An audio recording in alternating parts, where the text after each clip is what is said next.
যাই হোক, এই বিলম্বের জন্য আপনাদের অসুবিধা হয়েছে, যার জন্য আমি দুঃখিত। কিন্তু যে সম্মেলনের মধ্য দিয়ে এই পশ্চিম মেদিনীপুর জেলার মানুষের লড়াই সংগ্রামকে সংগঠিত করার শপথ আপনারা দেবেন, সেটা আপনাদের সম্মেলনের মধ্যে আলোচনা করেই কর্মসূচি নির্দিষ্ট হবে। কিন্তু আমি যে কথা বলতে চাইছি যে এখন সম্মেলনের বিষয়বস্তু বটে আপামর জনগণের বিষয়, আমাদের দেশের দক্ষিণপন্থী রাজনীতির তার প্রাবল্যে যেভাবে মানুষের অধিকার কেড়ে নেওয়ার চেষ্টা হচ্ছে, তার বিরুদ্ধে সমস্ত দক্ষিণপন্থী শক্তি বিরোধী শক্তিসমূহ তারা ঐক্যবদ্ধ হচ্ছে। বিশেষ করে এই খড়গপুর এলাকায় এটা শ্রমিক আন্দোলনের একটা বিশেষ ক্ষেত্র। এই শ্রমিক এলাকাগুলোতে সারা দেশেই মানুষ ঐক্যবদ্ধ হচ্ছে। কৃষি ক্ষেত্রেও যে দুরবস্থা দেখা দিয়েছে তার বিরুদ্ধে লড়াই করার জন্য সবাই সংঘবদ্ধ হতে চাইছে এবং সংঘবদ্ধ হচ্ছে। তারাও তাদের কর্মসূচি ঘোষণা করেছে। শ্রমিক আন্দোলনেও কর্মসূচি ঘোষিত হয়েছে। তাই স্বাভাবিকভাবে আমাদের দেশের দক্ষিণপন্থী রাজনীতির সঙ্গে সাম্প্রদায়িক বিভাজনের যে ভয়ঙ্কর বিষ বাষ্প ছড়ানো হচ্ছে, তার বিরুদ্ধে মানুষকে ঐক্যবদ্ধ করা একান্ত প্রয়োজন। এবং পরিচিতি সত্তার নাম করে আজকে মানুষের মধ্যে বিভাজনের নিত্য নতুন কৌশল, জাত, বর্ণ এবং তার ভিত্তিতেই মানুষকে বিভক্ত করা, অর্থাৎ সাম্প্রদায়িক শক্তির বিরুদ্ধে লড়াই করবার জন্য যেটা মানুষের ঐক্যবদ্ধ হতে হবে। ধর্মের বিভাজনের মাধ্যমে মানুষের যাতে কর্ণাটিকা প্রভাব না সেখানে কাশিয়ে নিতে পারে, সেই দিকে দৃষ্টি দিতে হবে।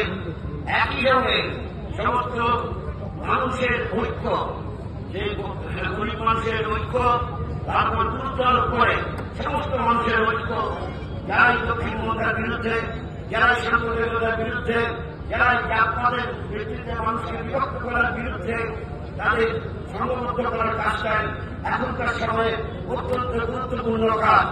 তাই আমি সময় নষ্ট করব না। আপনাদের এমনিতেই মিছিল বিরুদ্ধে দেরি হয়ে গেছে। আমি আপনাদের সংগ্রামে অভিনন্দন জানিয়ে এখন এই প্রচারমূলক কর্মসূচি মিছিল স্লোগানে মুখরিত হোক, এটা আমি নিজেও কামনা করব। আপনাদের আবেদন করব যেন কোনো জায়গা থেকে দুর্নাম করে ছুঁড়ে না দেওয়া হয়। এই ফুলের উচ্ছ্বাস, ফুলের অনুষ্ঠান উচ্ছ্বাস দেয় মানুষের। আমি এই ফুলের আঘাত সহ্য করতে পারি না।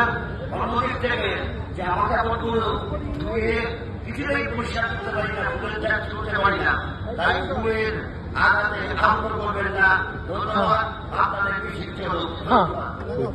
সালাম কমরেড। চুপ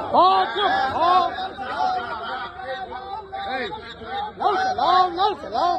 বন্ধুরা, খুব আনন্দের কথা, এই খড়গপুর সেন্ট্রাল বাস স্ট্যান্ডে যত দোকান আছে সেই দোকানদার বন্ধুরা তারা সমবেতভাবে সিদ্ধান্ত করেছেন পুষ্পস্তবক দিয়ে বিমানটাকে তারা স্বাগত জানাবেন, অভ্যর্থনা জানাবেন, সম্মানিত করবেন। আমি শেখ রওশন কোথায়? হ্যাঁ, এই বাস স্ট্যান্ড কমিটির যে পক্ষ থেকে अतः शहर के तमाम वामपंथी समर्थक बंधुओं से अनुरोध है कि अधिक से अधिक संख्या में शामिल होकर इस जुलूस को सफल करें तथा समाजवादी आंदोलन में आप भी शामिल होइए। साथियों, बढ़ती हुई महंगाई के विरोध में, बेरोजगारी के विरोध में, जात पात की लड़ाई के विरोध में, धर्म के नाम पर राजनीति के विरोध में आगामी 12-13 जनवरी खड़गपुर शहर के आंध्र स्कूल में मार्क्सवादी कम्युनिस्ट